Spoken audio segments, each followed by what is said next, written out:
Hey everybody, Becca here from the Zero Proof Life. Hi, everyone. It's Christy from the Zero Proof Life, and we're so happy to be chatting today. And today we thought we would talk about the topic of holidays and how to navigate those, in particular, summer holidays, barbecues, 4th of July, camping. Camping seems to be a big one for people. And so we thought we would just chat about that today, and just have a conversation around it. Yeah, it's so weird because it's not weird actually. It's very personal for everyone at this time because we are tend to be outside more, and for some reason there's this this thought that warm weather goes with beer. And I get it. I was the same way. And it was always, anytime you were outside, you were sitting by the pool, you were hanging out with friends, you were at the beach, you were sitting around the campfire. These things were just so ingrained in us that this equals this, whatever, fill in the blank. And so it's such a hot topic, especially as we're recording on a holiday right now where there's lots of fireworks and celebrations and big gatherings, mostly outside. And so it seems to be that this is a time where people are like, I may need a little extra support at blank. Fill in the blank for yourself. I don't know about you, Christy, but that's a theme I'm hearing a lot. Mhm. Yeah, and it's super fascinating. And you mentioned, this is sort of ingrained in us, and it is. It's this conditioning that we need to have this substance in order to somehow up level this experience. And I know for me now, even almost 5 years out of being alcohol free, there's still situations where my brain still goes to those old patterns of, oh, I'm out on a beach, where's the beer or whatever it may be. And for me, I just feel really lucky because I'm able to maybe just drink one alcohol free beer and be totally satisfied and feel great. I know for some people it's not like that, but it is super interesting the conditioning that has evolved, especially in our country, around these certain outdoor activities. And also, I think a big one for people is just like you said, being outside and in on their patios or on a in a restaurant patio. I know that's a huge trigger point for people where they're like, I can't, I walk down the sidewalk and I see all these people enjoying their drinks out on these beautiful patios in the sun. And so, what are your thoughts on that? Well, it's funny because I just had a pool day with a few friends just a few days ago, and we were sitting outside and even something as simple as the fruit, which listen, no judgment here, do what you want to do, but I went to put some watermelon and pineapples and berries on my plate, and she was like, "Don't touch the pineapples, they're soaked in coconut rum." And I said, "Well, why would you do that? Why would you ruin a perfectly good pineapple?" And she said, "Well, because it's good and it's a pool day." And I was like, "Fair enough, but it is, but my experience was still just as beautiful as everyone else's Mhm. there that, had something other than water in their cup or sparkling water, or, for me, I had a Spindrift and that was perfectly fine and good.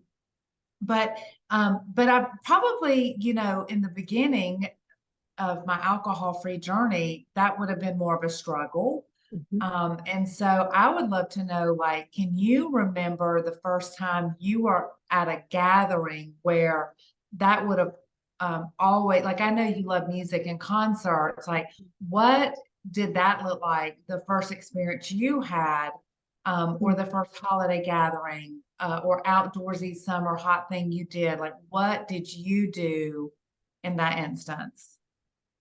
Yeah, I love to think about and also witness people go through their firsts, whether it's the first camping trip or the first, concert or first, whatever it is, family reunion, wedding, you name it, birthday party.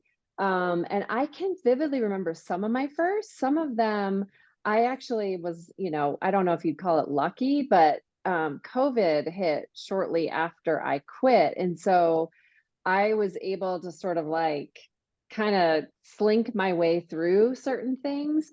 But I remember when everything started to open back up and like I went to a concert, for example. Um, the first few concerts I went to, I wasn't able to find a good alternative at the venue. And I was so agitated. I just remember feeling really, because I had a plan in my head Yeah. that of what I wanted to get when I got there. And, we talk a lot in our coaching about, making the plan, visualizing your experience, and it did not go as planned. And so I just really had to like notice my agitation and notice my frustration and try to do it without judgment. And just accept the fact that, okay, I'm getting a bottle of water in a plastic bottle, and that's what the option is for me, or a Coke or a Sprite, which I wasn't going to do. And so I just had to go with it and just really kind of work my way through that. And so it wasn't easy. Yeah. It's definitely easier when things go as planned, right? Like you have the beautiful product of, that you can substitute, or, you've got different options. But in some of the cases, I didn't have that. So I did notice a lot of agitation. Yeah. Um, but a lot of it, as we know too, is like working through this neuro part of it, right? It's like the rewiring part of the brain where we need to allow ourselves to have those first and to have the experiences, hopefully be fun. Maybe they're not fun, and that's okay too. But it's really about those repetitive experiences of getting through them and knowing that, you know what, this is, I'm rewiring my brain after 32 years of doing something one way. And now I'm having to relearn it in a new way. And so we just really have to have so much patience Yeah. around it.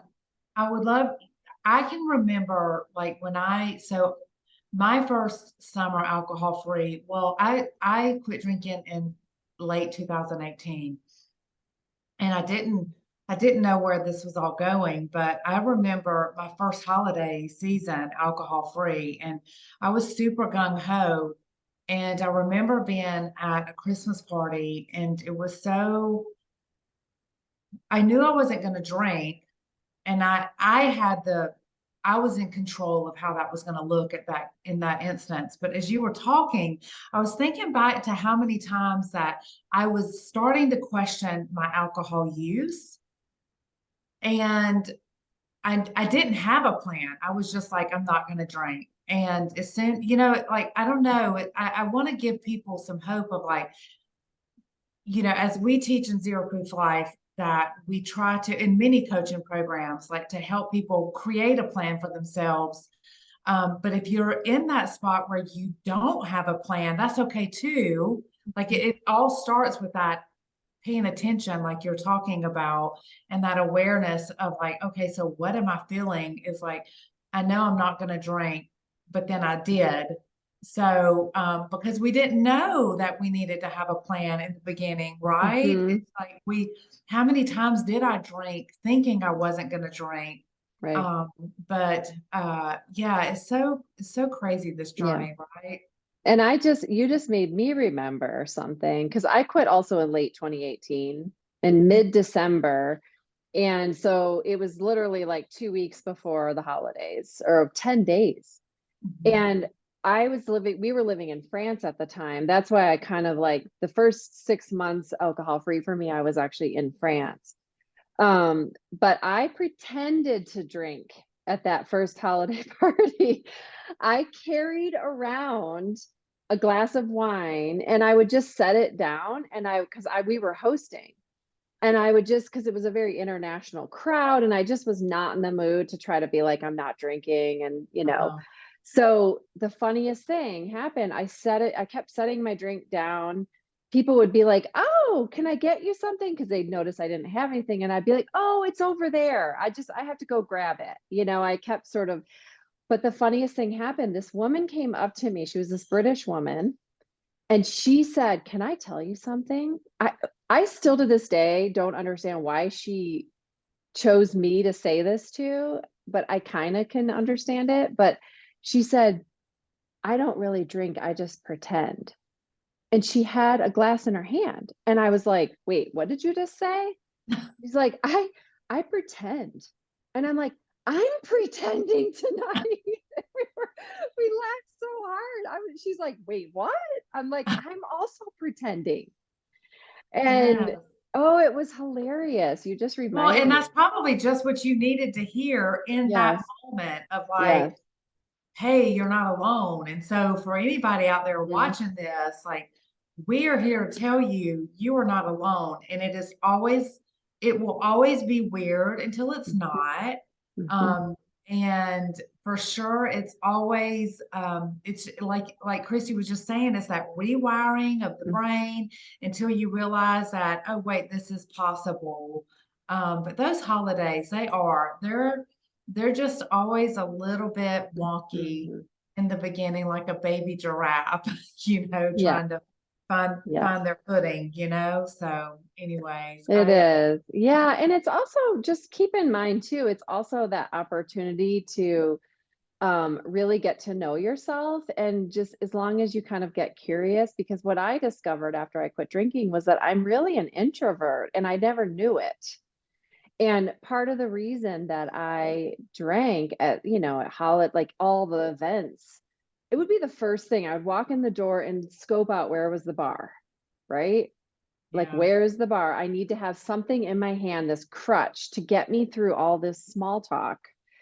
And when I've started to kind of learn more about myself and my habits and why I was doing the things I was doing, that was a big part of it. And so we can really use these opportunities, these first events or parties or whatever it is, as a time to just kind of get curious, see how you're feeling, see what your brain is telling you, recognize your patterns. And if it's too exhausting, you have every right to leave and go home. yeah. There's no rule that says we have to force ourselves to stay at these things we don't want to be at. And so I think there's just the bottom line is there's no right or wrong around the holidays. We do what we need to do to get through. You can Yep. pretend drink, you Yep. can scream from the rooftops that you're not drinking, and everything in between. It's up to you, and we all get to decide what's right for us. We also don't have to explain to everybody what we're doing, but if we feel like we want to explain, then great. And so you like you said, we gain our footing over time, we get more comfortable, we get more comfortable in our own skin again.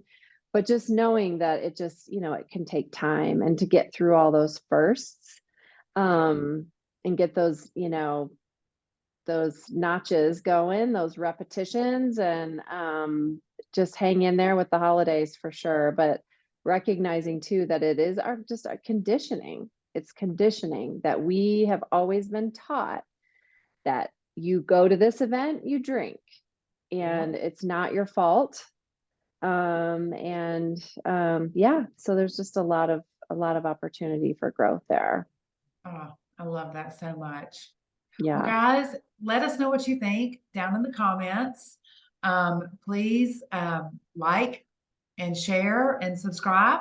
And let us know if you have anything else that you want us to talk about, that if you want to know about us and our journey, or if you have any burning questions that you need answered from two people or five that have been alcohol free for, gosh, 5 years now. So close to each of us. So anyways, thanks a lot, y'all. We'll see you next time. Bye, everybody.